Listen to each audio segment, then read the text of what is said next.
Hey, what's up, everybody? It's Charleston, and welcome you guys to another episode of the Dreamerspro Show, where we cover everything from sports, hot topics, classic debates, entertainment, and when we give you guys a fresh perspective on things and how we see them. Now, today we got a pretty interesting show for you guys. I may rant a little bit, but before we get into that, please make sure you like the video and subscribe to the channel. Now, today we're going to be talking about the Clippers.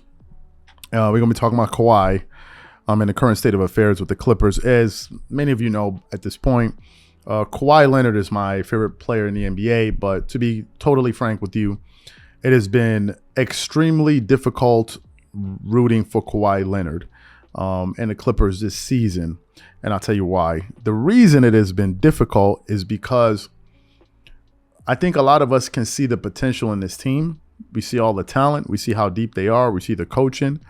We see some of the executives that they have there in Steve Ballmer, with Lawrence Frank, and also Jerry West from an advisory standpoint. We see all of that, right? We see all of the ingredients for a championship team, but for whatever reason, they just seem to, the Clippers just can't seem to be able to get out of the blocks, right? It started off with the season with all of the expectations coming in. You know, Paul George was talking a big game, and to be fair, Paul George has been playing well. But a lot of us were very excited to see what Kawhi Leonard was going to do this season after his long hiatus. And when he came back, he ended up playing 2 of the first 4 games. And then after that, they said he was suffering some type of, I believe it was right knee soreness or right knee management or something like that. And he went on to miss the next, 5-6 games. And then he came back. He played, I think, a game or 2. Obviously, he's still knocking off the rust. I don't really know what Kawhi's numbers are going to look like this season. And then all of a sudden, we get some more news that, Kawhi Leonard and now in this case, Paul George are going to be out. And we actually want to read from an article that we're getting from ESPN.com. Clippers, Kawhi Leonard, Paul George have no return timetable, Ty Lue says. Lakers for Kawhi Leonard is feeling better, but head coach Ty Lue said there's currently no timetable for his return from a right ankle sprain. The Clippers played the Golden State Warriors on Wednesday night without their 2 best players, Leonard and Paul George, who missed his 2nd straight game with a right hamstring tendon strain. Lue said the Clippers also have no timetable for when Paul George will return. Leonard and George have been ruled out for Friday's game against the Denver Nuggets. Malika Andrews reported that Leonard and George worked out and underwent treatment in Los Angeles on Wednesday, and that Leonard is expected to be reevaluated in a few days. Lue, when asked what changed after Monday's night's game when the coach said Leonard looked like he would be okay, said that Leonard woke up with some soreness in his ankle, saw the play. It was a little more than we thought, Lue said, but he's okay, feeling better, getting better. So we don't know a timetable right now, though. Guard Luke Kennard, right calf strain, also missed his 4th game Wednesday for the Clippers, who lost 124-107. Leonard rolled his ankle late in the 4th quarter Monday when he tried to block a shot and landed awkwardly. After that game, Leonard said, "I should be fine."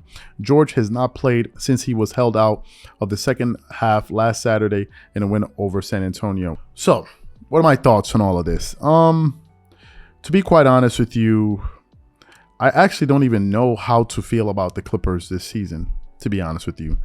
I really don't, right? Coming into the season, I had them and the Golden State Warriors going to the Western Conference Finals. Now, obviously, the Golden State Warriors, they were kind of struggling over the past week or so, but then it seemed like they were able to get back on track by winning some good games.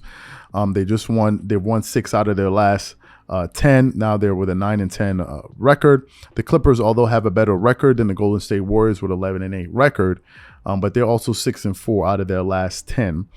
I feel better about Golden State potentially making it back to the Western Conference Finals just because of the history, right? Just because of the history. They're a proven team. They have a proven head coach, and they've done it before. So you got to give them, the benefit of the doubt. In the case of the Clippers, I don't even know what to think. To be quite honest with you, I don't even know what to think about Kawhi at this point, right? I don't really know what to think. I don't know. One thought that goes through my mind from time to time is, is this it? Like, are we never going to see a healthy Kawhi Leonard playing regular season games, playing like a normal NBA player would? And is that over? Right? Is he going to be this guy for the rest of his career. Another thought is, maybe it's just a process. Maybe I'm panicking. For example, I remember back in 2013 or 14, if I'm not mistaken, Paul George broke his leg. The following season, I believe he played 6 or 8 games. The season he came back after that, he averaged about 22 points per game. The next season, he averaged 23. Then the third season, he finished top 3 in MVP voting and Defensive Player of the Year when he was playing with the Oklahoma City Thunder. So obviously, Paul George was able to bounce back from a very gruesome injury. But in the case of the Clippers and Kawhi, man, this is just, it's just a reoccurring issue with him. And I really don't know how to feel as a Kawhi fan. Like, I don't know if I should root. I mean, yeah, he's my favorite player. I support the guy, but I can only imagine what staunch Clippers supporters must be feeling in terms of, them who have been supporting the team for years, the disappointment that they must be feeling. But as Kawhi fans, I mean, there's not much, there's not much to think. There's not much really to get excited about. Yeah, he plays a game here, he plays a game there, but there's not much to really get excited about. And this team, I don't really know how to feel about this team. Now it could be a case where we get to the end of the season, we get to the playoffs, and these guys are ready, and they go out there and they have a fantastic playoff run, and maybe they win it all, possibly. And then we forget about all of this, right? And most people forget about this. But it's very hard to envision that at this present moment, right? And I can only wonder what some of the people in the organization are thinking internally. I'll give you guys an example of something I was thinking about. The thought of trading Kawhi Leonard has crossed my mind. I thought, okay, if I'm the Clippers and I'm a disgruntled,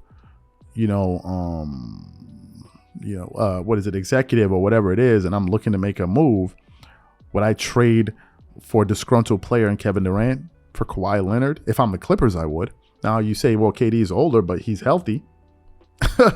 He's available. He's going to play. Now he gives you a totally different thing than Kawhi, that Kawhi Leonard gives you on the court, but at least you get a superstar that's going to be playing. I would consider that. I would definitely consider that. So I don't really know what to think about this team, man. And now that they're saying they're out indefinitely, it just seems like this has been the Clippers' story. It's always this issue with injuries, guys are not healthy. That's their main issue with this team. So don't really know what to think about this team. So these are my thoughts and opinions on this. What I want to know from you guys, what do you think about this report? Whatever you guys think, please leave your thoughts and comments in the comment section. We catch you guys on the next show.